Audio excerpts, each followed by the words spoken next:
Hello दोस्तों, स्वागत है आपका स्टडी क्लासेस में। और आज हम कंटिन्यू करेंगे अपनी एमसीक्यू सीरीज को, जो कि हमने जेल प्रेरी के लिए प्रारंभ की है। जो सिर्फ जेल प्रेरी के लिए ही नहीं, व्यापम के सारे एग्जाम्स और जो वनडे एग्जाम्स होते हैं जितने भी, उनमें जनरल नॉलेज आएगा तो ये उसके लिए काफ़ी महत्वपूर्ण साबित होंगी। तो चलिए दोस्तों शुरू करते हैं। लेकिन उससे पहले, अगर आपने अभी तक स्टडी क्लासेस को सब्सक्राइब नहीं किया है तो सब्सक्राइब कर लें और उसके बगल में बने बेल आइकन को प्रेस कर दें, जिससे आपको आने वाले सारे वीडियोस की नोटिफिकेशन मिलती रहे। तो चलिए दोस्तों शुरू करते हैं। तो पहला क्वेश्चन है, एफटीपी का पूरा नाम क्या है? एफटीपी एफटीपी एक कंप्यूटर से संबंधित शब्दकोश है। ये शब्द फाइल ट्रांसफर प्रोटोकॉल, इसका जो फुल फॉर्म होता है वो है फाइल ट्रांसफर प्रोटोकॉल। मतलब जब हम फाइल ट्रांसफर करते हैं तो उसके लिए कोडिंग जो प्रोटोकॉल होता है उसको कहते हैं फाइल ट्रांसफर प्रोटोकॉल, एफटीपी। एक बाइट में होते हैं, मतलब एक बाइट में कितनी बिट्स होती हैं? तो एक बाइट में 8 बिट्स होती हैं। एक एमबी में 1024 केबी होती हैं और एक जीबी में 1024 एमबी होती हैं। किस संविधान संशोधन एक्ट के अंतर्गत मतदाता की आयु 21 से घटाकर 18 कर दी गई? तो इसका आंसर है 61वें संविधान संशोधन 1987 के द्वारा मतदाता की आयु 21 से घटाकर 18 कर दी गई।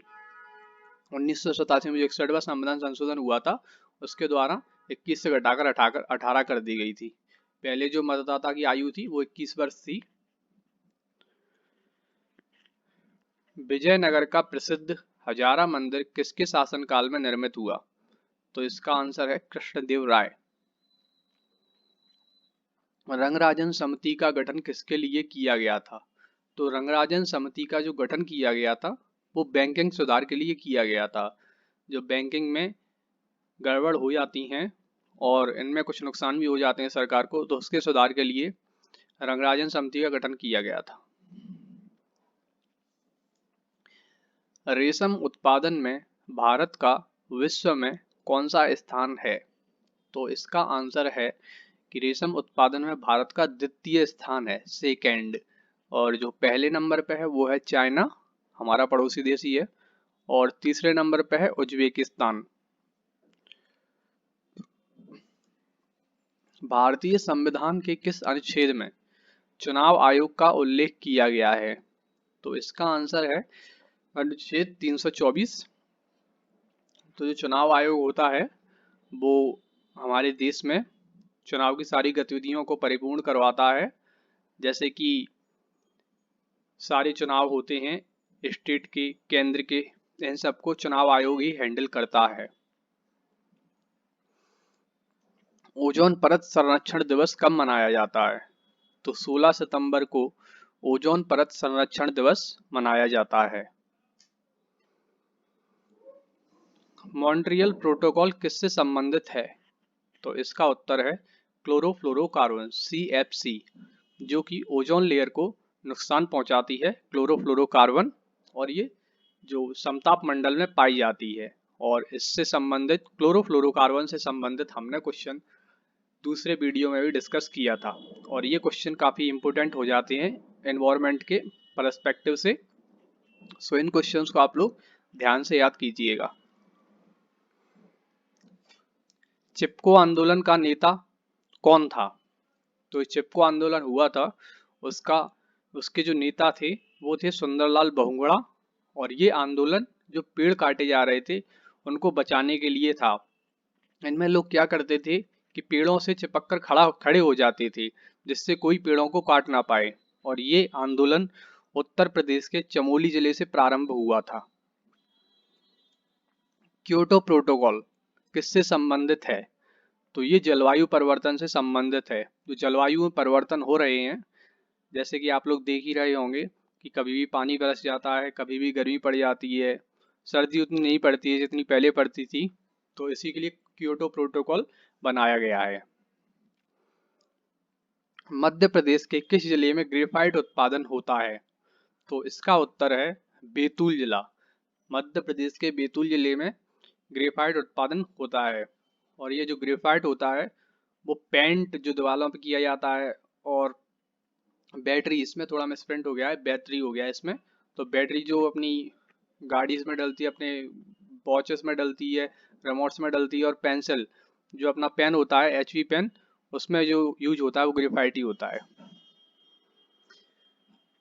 मध्य प्रदेश में जीवाश्म राष्ट्रीय उद्यान कहाँ है? तो इसका उत्तर है मंडला। मध्य प्रदेश में सागौन के वन कुल वन क्षेत्रफल के लगभग कितने प्रतिशत भाग पर पाए जाते हैं? तो इसका उत्तर है 17.8%। जो मध्य प्रदेश में सागौन के वन है, जैसे सागौन के वृक्ष होते हैं, उन वनों में सिर्फ सागौन की वृक्ष मिलेंगे आपको, और कोई भी वृक्ष नहीं मिलेगा। तो उन वनों का क्षेत्रफल पूछा गया है, तो इसमें 17.8% है। अब आप इसमें थोड़ा कंफ्यूज हो जाएंगे, अगर आप क्वेश्चन ढंग से नहीं पढ़ेंगे तो आप ये लगा देंगे मध्य प्रदेश में वन का कुल कितना क्षेत्रफल है, तो आप ये क्वेश्चन टिक कराएंगे और ये क्वेश्चन आपका गलत हो सकता है। तो ऐसे क्वेश्चंस को थोड़ा ध्यान से पढ़िएगा। पंचतंत्र किसके द्वारा लिखी गई है? पंचतंत्र एक किताब है जिसमें प्राचीन संस्कृत कहानियों का संग्रह है, और इसके लेखक हैं जो विष्णुदत्त शर्मा जी हैं, और ये इन्होंने 3री शताब्दी में लिखी थी। महाकुंभ कितने वर्षों के अंतराल में होता है? तो इसका उत्तर है 12 वर्षों के अंतराल में महाकुंभ का आयोजन किया जाता है, और ये भारत में 4 स्थानों पर आयोजित किया जाता है। इनमें है नासिक जो कि महाराष्ट्र में है, उज्जैन जो मध्य प्रदेश में है, और इलाहाबाद जो उत्तर प्रदेश में है, और हरिद्वार जो उत्तराखंड में है। तो 4 महाकुंभों का आयोजन होता है, और ये 12 वर्ष के अंतराल पर आयोजित किए जाते हैं। बटरफ्लाई स्ट्रोक शब्द का संबंध किस खेल से है? ऐसे क्वेश्चन काफी महत्वपूर्ण रहते हैं, और ये जो वोकैबुलरी संबंधित रहते हैं स्पोर्ट की, तो ये क्वेश्चन आ जाते हैं पेपर्स में। जो छोटे एग्जाम्स होते हैं जैसे जेल प्रहरी, एमपी पुलिस, कांस्टेबल, इन सब में ऐसे क्वेश्चन जरूर आते हैं। हालांकि पीएससी में भी आए आते हैं ऐसे क्वेश्चन जो स्पोर्ट्स की वोकैबुलरी होती है उनसे संबंधित। तो ये जो बटरफ्लाई स्ट्रोक होता है ये तैराकी से संबंधित होता है। खो खो खेल में कितने खिलाड़ी होते हैं? तो खो खो खेल में एक टीम में 9 खिलाड़ी होते हैं, और दोनों टीमों में 9 खिलाड़ी होते हैं, लेकिन जो टोटल खिलाड़ी होते हैं एक टीम में वो होते हैं 12 खिलाड़ी, लेकिन जो खेलते हैं वो सिर्फ 9 ही खेलते हैं, और जो 3 बाकी बचे होते हैं उनको रिजर्व में रखा जाता है। जैसे किसी खिलाड़ी को कोई चोट आ गई या फिर किसी की तबीयत खराब हो गई तो उसकी जगह दूसरा खिलाड़ी खेल सके, इसके लिए 3 खिलाड़ी रिजर्व में रखे जाते हैं। मध्य प्रदेश का प्रसिद्ध वस्त्र प्रकार कौन सा है? तो इसका उत्तर है चंदेरी। चंदेरी की साड़ियाँ आपने सुनी होंगी, बहुत फेमस हैं, और ये इतनी ज़्यादा फेमस है कि बॉलीवुड में भी लोग जो बड़े बड़े डिजाइनर होते हैं वो भी इनका यूज करते हैं, उनको डिजाइन करते हैं और फिर इनको बड़े बड़े सुपरस्टार पहनते हैं। तो ये चंदेरी है वो अशोकनगर में स्थित है, और यहाँ जरी वाले एवं रेशमी वस्त्र बनाए जाते हैं। जरी वाले और रेशमी सिल्क के वस्त्र बनाए जाते हैं। अभी हमने रेशम के ऊपर एक क्वेश्चन भी डिस्कस किया था कि रेशम में भारत का कौन सा स्थान है रेशम उत्पादन में, तो भारत का दूसरा स्थान है, और चाइना का पहला है, और उज्बेकिस्तान का तीसरा स्थान है। मध्य प्रदेश की ऊर्जा राजधानी कौन सी है? तो इसका उत्तर है सिंगरौली, और यह मध्य प्रदेश का प्रमुख कोयला क्षेत्र है। सिंगरौली में जो सबसे ज्यादा विद्युत का उत्पादन होता है मध्य प्रदेश के लिए, तो इसीलिए इसको मध्य प्रदेश की ऊर्जा राजधानी कहा जाता है, और यहीं पर सिंगरौली सुपर तापीय विद्युत गृह का निर्माण किया गया है। सो गाइस, ये थे आज के हमारे 20 क्वेश्चन। अगर आपको क्वेश्चन अच्छे लगे हो तो वीडियो को लाइक कर दें, शेयर कर दें, और चैनल को सब्सक्राइब कर दें। और क्वेश्चन में अगर कोई भी मिस्टेक होती है तो आप मुझे कमेंट बॉक्स में अवश्य बताएं।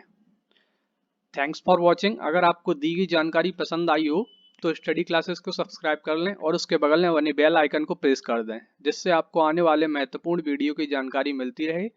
और अगर वीडियो में कोई त्रुटि हो तो कमेंट बॉक्स में अवश्य बताएं। धन्यवाद।